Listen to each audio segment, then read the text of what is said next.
तो हम लोग आज इलेक्ट्रोकेमिस्ट्री के तीसरे क्लास में आ गए हैं।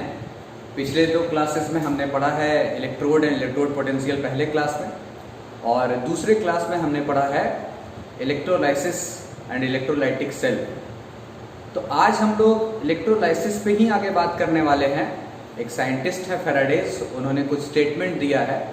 पिछले क्लास में आपको बता रहे थे इलेक्ट्रोलाइसिस के बारे में। तो आज के वीडियो को देखने से पहले बहुत ज़रूरी है कि आप पिछले दिन के वीडियो को जा करके देखें, हमारे लास्ट लेक्चर को जा करके सुनें, उसे ठीक से समझें। उसके लिए आप ऊपर दिए हुए आई बटन पर जो आपको सजेस्टेड वीडियो दिखा रहा है इलेक्ट्रोलाइसिस एंड इलेक्ट्रोलाइटिक सेल का, आप उसको पहले अच्छे से समझें, उसके बाद आप इस वीडियो पे आएँ। आई थिंक आपकी बहुत हेल्प होगी। अभी हम लोग फैराडेज लॉ ऑफ इलेक्ट्रोलाइसिस में आज फर्स्ट लॉ पढ़ने वाले हैं, अगले दिन सेकंड लॉ पे बात होगी, क्योंकि इस पे कुछ न्यूमेरिकल्स भी हमें समझना होगा। फैराडेज का लॉ क्या बोलता है, आपको याद होगा इलेक्ट्रोलाइसिस के थ्रू हम NaCl का मैंने आपको इलेक्ट्रोलाइसिस बताया था, तो आप उसमें याद कीजिए कि NaCl खर्च हुआ था और सोडियम मेटल बना था और क्लोरीन बना था। तो अगर हमें ये पता करना हो कि कितनी इलेक्ट्रिसिटी देंगे, कितने टाइम तक देंगे, तो कितना अमाउंट ऑफ NaCl खर्च होगा, या फिर कितना सोडियम बनेगा, या फिर कितना क्लोरीन बनेगा। मतलब जब इलेक्ट्रिसिटी के थ्रू केमिकल रिएक्शंस करके हमने सोडियम और क्लोरीन बनाया था, तो उसी के बारे में फैराडेज ने बताया है कि आखिर कितना अमाउंट ऑफ सब्सटेंस, कितना अमाउंट ऑफ सोडियम बोलिए या क्लोरीन बोलिए या कॉपर बोलिए, जिसका भी आप इलेक्ट्रोलाइसिस कर रहे हैं, वो इलेक्ट्रोड पे डिपॉजिट होगा, या फिर कितना सोडियम क्लोराइड खर्च होगा। इसके लिए उन्होंने एक स्टेटमेंट दिया है, मैं यहाँ लिख रहा हूँ, W directly proportional to Q। What is W? W यहाँ पर वेट ऑफ द सब्सटेंस है। बहुत ही सिंपल वर्ड्स में याद रखिए, तो वेट ऑफ द सब्सटेंस, जिसके भी बारे में आप निकाल रहे हैं, अगर वो खर्च हो रहा हो तो भी, अगर वो बन रहा हो तो भी, कंज्यूम हो रहा तो भी, प्रोडक्ट हो रहा हो तो भी। तो वेट ऑफ सब्सटेंस है, और Q क्या है? चार्ज। आप पहले भी पढ़ चुके हैं फिजिक्स में, आप इलेक्ट्रोस्टैटिक्स में पढ़े हैं, कूलम्ब चार्ज का जो यूनिट है। तो स्टेटमेंट का कहना है कि weight of the substance deposited at electrode, deposited at any of the electrode is directly proportional to the amount of charge supplied to the electrolytic solution या given to the electrolytic solution। समझ पा रहे बात को कि जिस हिसाब से आप डायरेक्टली प्रोपोर्शनल का मतलब समझते होंगे कि जितना आप अमाउंट ऑफ करंट प्रोवाइड कीजिएगा, अमाउंट ऑफ चार्ज प्रोवाइड कीजिएगा, उतना ही ज़्यादा डिपॉजिट होगा। मतलब दोनों एक दूसरे के डायरेक्टली प्रोपोर्शनल होंगे। Weight of substance is directly proportional to the charge supplied to the electrolytic cell। Okay, तो अब हमें ये देखना है कि इसको थोड़ा डिटेल में लेके जाते हैं। W इक्वल टू, हम यहाँ एक प्रोपोर्शनलिटी कांस्टेंट लगा रहे हैं, हम यहाँ एक प्रोपोर्शनलिटी कांस्टेंट लगा रहे हैं Z, और Z का क्या नाम है, बहुत ही इंपॉर्टेंट है इसके बारे में जानना। It is electro chemical equivalence. ठीक से पढ़ेंगे इसको, इस इलेक्ट्रोकेमिकल इक्विवेलेंस। ये है इलेक्ट्रोकेमिकल इक्विवेलेंस। ये क्या होता है इलेक्ट्रोकेमिकल इक्विवेलेंस, इसके बारे में भी समझते हैं। पहले आप देखिए, आपको पता होगा कि Q की वैल्यू हम क्या लिख सकते हैं, I इंटू T। I क्या है हमारा? करंट। करंट को आप किससे डिनोट करते हैं? एम्पियर से, ये आपको पता होना चाहिए पहले से। और T हमारे पास क्या है? टाइम। तो कुल मिला के जो बात सामने आ रही है कि जो चार्ज है, चार्ज के लिए आप क्या यूज कर सकते हैं? I into T. I यहाँ पर डिनोट कर रहा करंट को, और T उस टाइम को, जितने टाइम तक हमने यहाँ पर करंट सप्लाई किया। तो आप एक बात यहाँ समझें ध्यान से कि अगर हम यहाँ इस Q के जगह पर 1 डाल दें, मतलब 1 कूलम, समझ रहे हैं ना? 1 कूलम, अगर आप ठीक से समझेंगे इस बात को, तो यहाँ पे आपको देखने को मिलेगा कि W इक्वल टू ZQ में अगर हम Q के जगह पर 1 डाल दें, for Q equal to 1 coulomb, आप इसको ऐसे भी समझ सकते हैं कि I के जगह भी 1 डाल दें और T के जगह भी 1 सेकेंड डाल दें, मतलब I के जगह भी 1 एम्पियर डाल दें और T की जगह पर क्या डाल दें 1 सेकेंड, मतलब 1 एम्पियर का करंट 1 सेकेंड तक अगर हम सेल में प्रोवाइड करें, क्योंकि हमने करंट दिया था उसके बाद ही कुछ बना था, तो अगर हम 1 एम्पियर का करंट 1 सेकेंड तक प्रोवाइड करें तो Q की वैल्यू कितनी हो जाएगी 1, या डायरेक्टली आप इसको ऐसे भी समझ सकते हैं कि अगर हमने 1 कूलम का चार्ज प्रोवाइड किया सेल में, जब 1 कूलम का चार्ज प्रोवाइड करेंगे तो आप देखिए क्या होगा, W इक्वल टू Z होगा। ये W क्या है, wait of the substance deposited at any of the electrode, और Z के बारे में क्या बताया आपको, इट इज इलेक्ट्रोकेमिकल इक्विवेलेंस, मतलब कि 1 कूलम चार्ज खर्च करने पर जितना वेट डिपॉजिट होगा या जितना वेट खर्च होगा किसका, सब्सटेंस का, जिसके बारे में हमसे पूछा जाएगा, उसी वेट ऑफ सब्सटेंस को कहा जाएगा इलेक्ट्रोकेमिकल इक्विवेलेंस। रिपीट कर रहे हैं, 1 कूलम चार्ज खर्च करने पर या 1 कूलम चार्ज सर्किट में जब घूमेगा, 1 कूलम चार्ज, तो 1 कूलम चार्ज घूमने पर सर्किट में जितना amount of substance, weight of substance deposit होगा या खर्च होगा, उसी को हम कहेंगे इलेक्ट्रोकेमिकल इक्विवेलेंस। और डिटेल में अगर आप इस फॉर्मूला को देखना चाहते हैं तो आप लिख सकते हैं W equal to ZIT। Z क्या है, इलेक्ट्रोकेमिकल इक्विवेलेंस है, I क्या है, करंट है आपका, और T क्या है, टाइम है।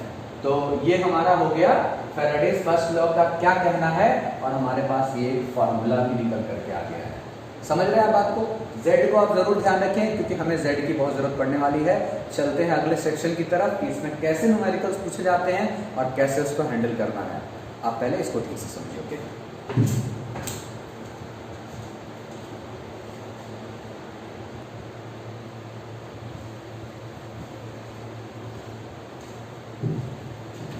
तो जैसा कि अभी हमने पढ़ा, न्यूमेरिकल पे आ गए हैं। इसका पहला न्यूमेरिकल हमारे सामने बहुत ही इंपॉर्टेंट टॉपिक है, ये एग्जाम में काफी बार पूछा गया है। क्वेश्चन क्या है वो आप देखिए, मैंने यहाँ फॉर्मूला वापस एक बार लिख दिया, W इक्वल टू ZIT, जो अभी हमने सीखा। W wait of the substance deposited at any of the electrode, Z is electrochemical equivalence, इसका मतलब है कि 1 कूलम चार्ज खर्च करने पर जितना अमाउंट ऑफ सब्सटेंस डिपॉजिट होगा, I आप जान रहे करंट है, and T is the time. Question क्या है कि solution of NaCl is electrolysed for 965 second, 965 seconds with A current of 10 ampere. 10 ampere current electrolysed किया गया है NaCl को 10 एम्पियर करंट के साथ, कितनी देर तक, 965 सेकेंड तक।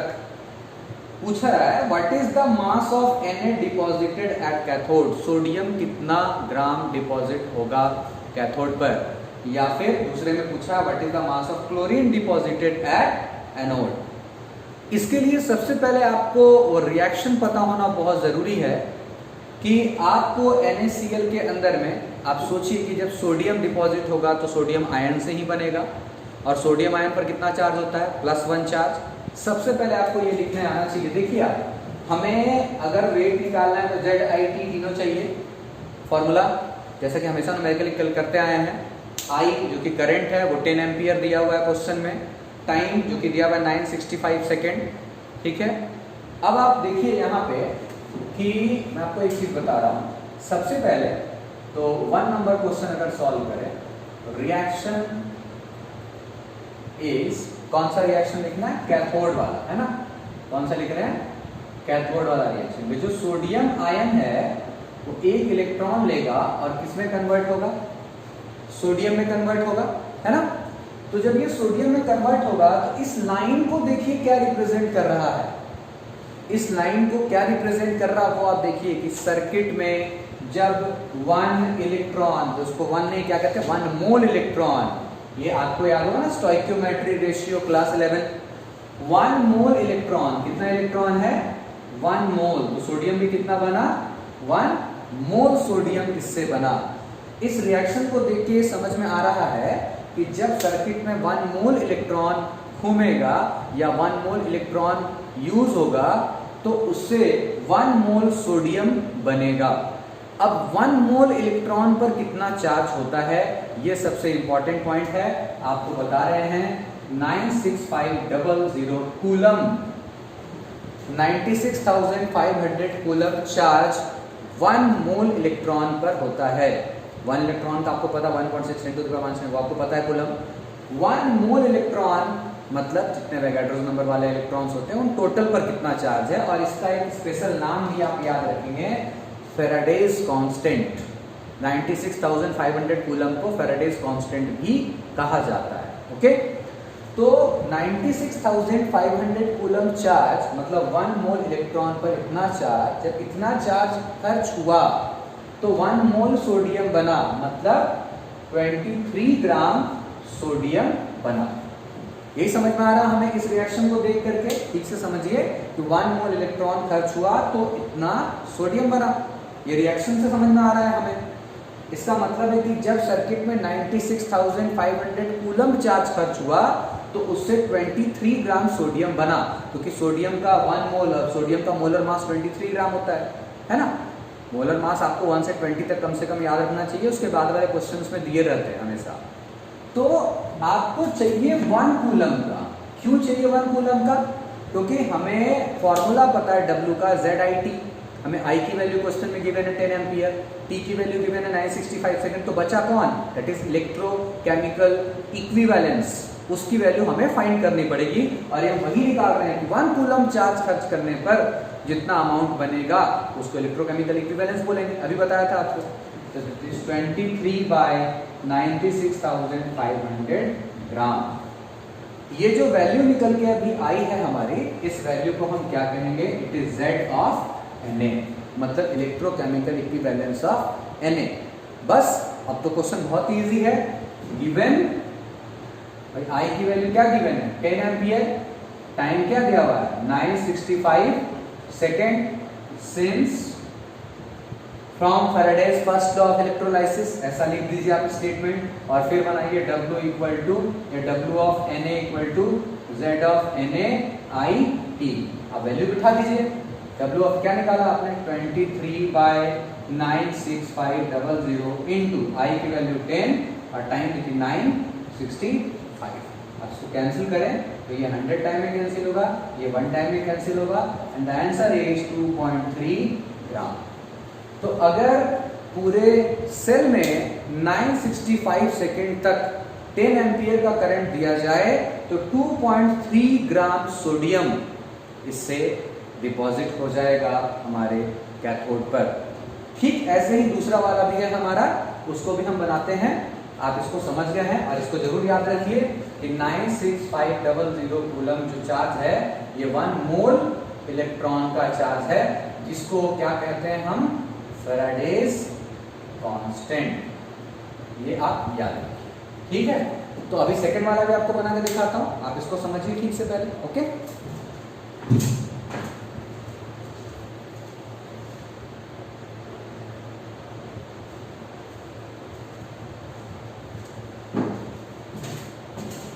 सेकेंड वाला point, what is the mass of chlorine deposited at anode. बिल्कुल पहले की तरह बनाइए, लेकिन पहले रिएक्शन आपको लिखने आना चाहिए कि जो क्लोरीन है वो एनोड पर ऑक्सीडेशन होता है। तो जो क्लोराइड आयन है, 2 क्लोराइड आयन एक क्लोरीन का मॉलिक्यूल बनाते हैं और 2 इलेक्ट्रॉन लूज करते हैं। तो इस रिएक्शन को देख के समझिए क्या हो रहा है कि क्लोरीन का 1 मोल बना, ये 1 मोल है ना, जो आगे लिखा रहता है वही ना नंबर ऑफ मोल्स होता है। बोला कितना मोल क्लोराइड आयन खर्च हुआ? 2 मोल्स क्लोराइड आयन खर्च हुआ। कितना क्लोरीन का मॉलिक्यूल बना? बोलेंगे 1 मोल क्लोरीन का मॉलिक्यूल बना। कितना मोल इलेक्ट्रॉन यहाँ पर सर्किट में घुमा? 2 मोल्स इलेक्ट्रॉन यहाँ सर्किट में घुमा। इसका मतलब है कि क्लोरीन का एक मॉलिक्यूल बनने में 2 मोल इलेक्ट्रॉन सर्किट में घुमा, और 2 मोल इलेक्ट्रॉन में जितना चार्ज लगता होगा उतना चार्ज खर्च हुआ। इसका क्या मतलब है कि 2 × 96,500 कूलम चार्ज लगाने पर, क्यों 2 इंटू किया? क्योंकि 1 मोल इलेक्ट्रॉन का चार्ज आपको पता है 96,500 कूलम, तो 2 मोल का कितना होगा? 2 इंटू 1 मोल क्लोरीन बना। 1 मोल क्लोरीन मतलब क्लोरीन का एक मॉलिक्यूल बना, जो उसका मॉलिक्यूलर मास मोलर मास होता है वो कितना होता है? That is 71। क्योंकि एक क्लोरीन एटम का 35.5, तो 2 क्लोरीन एटम मिलकर एक मॉलिक्यूल बना रहे हैं, तो 71 हो जाएगा। क्या लिखेंगे? 71 ग्राम क्लोरीन बना। समझ रहे हैं बात को आप? कि जब हम इतना चार्ज सर्किट में खर्च हो रहा है तो उससे इतना ग्राम क्लोरीन बन रहा है। तो 1 कूलम से कितना होगा? इट इज 71 बाय ग्राम, और ये क्या है? Z of chlorine. समझ में आ रही बात आपको? 1 कूलम चार्ज खर्च करने पर जितना ग्राम क्लोरीन बनेगा उसको क्या बोलेंगे? इलेक्ट्रोकेमिकल इक्विवेलेंस बोलेंगे, है ना। तो हमने इलेक्ट्रोकेमिकल इक्विवेलेंस निकाल लिया। फिर आई और टी की वैल्यू गिवन है, फिर बैठा दो फॉर्मूला पे। गिवन क्या गिवन है? आई की वैल्यू गिवन है 10 एम्पियर, टाइम गिवन है कितना? 965 सेकेंड। आप ये समझ रहे होंगे कि मैंने इजी वैल्यू लिया है, ठीक है। आपको जो पीडीएफ में क्वेश्चन प्रोवाइड किया आप उसको बनाइए, डाउट होगा तो हम फिर बताएंगे, लेकिन हमें आप as a helping hand use कीजिए। आप अपने लिए खुद मेहनत करें, जहां डाउट होगा वहां हम सब खड़े हैं। तो आप देखिए कि फॉर्मूला क्या है हमारा, from Faraday's first law of electrolysis, W of Cl2 is equal to Z of Cl2 I into T। Z of Cl2 की value 71 by 296500 into I 10 ampere time 965 second. Cancel कर देंगे आप कितने बार? 100 बार में। ये इसको कैंसिल कर देगा, 2 से आप काटिए 35.5 होगा, आंसर इज 3.55 ग्राम। तो कितना क्लोरीन डिपॉजिट होगा जब हम इतने समय तक ना एम्पियर का करंट प्रोवाइड करेंगे तो, ठीक है। तो अब आप इसी तरीके से आप ये भी पता कर सकते हैं कि NaCl वाला केस आप पता कर सकते हैं ना। कैसे? आप यहाँ NaCl वाला आप खुद से ट्राई करके देखिएगा कि अगर कोई ये पूछे कि इस क्वेश्चन में सेम वैल्यूज आपको प्रोवाइड करे, इतने टाइम तक, इतने सेकंड तक, इतना एम्पियर करंट दिया, तो कितना NaCl खर्च हो पाया, कितना NaCl खर्च हुआ, ये पता करना आप ट्राई करके देखिए कि NaCl वाला आप यहाँ पे रिएक्शन लिखेंगे तो आप देखेंगे यहाँ पर कि ट्वाइस ऑफ NaCl होगा, यहाँ है ना, ट्वाइस ऑफ NaCl होगा वहाँ पर। तो वहाँ पर आप चेक करके देखिए कि क्या आप किस तरीके से निकाल पाते हैं वैल्यू, आप ट्राई कीजिए। और अगर डाउट होगा तो लाइव सेशन में इसको हम लोग डिस्कस करेंगे, जब हम लोग ग्रुप पे लाइव डाउट डिस्कस करते हैं वहाँ पर आकर डिस्कस करेंगे। अगले क्लास में हम लोग मिलेंगे Faraday second law of electrolysis के साथ।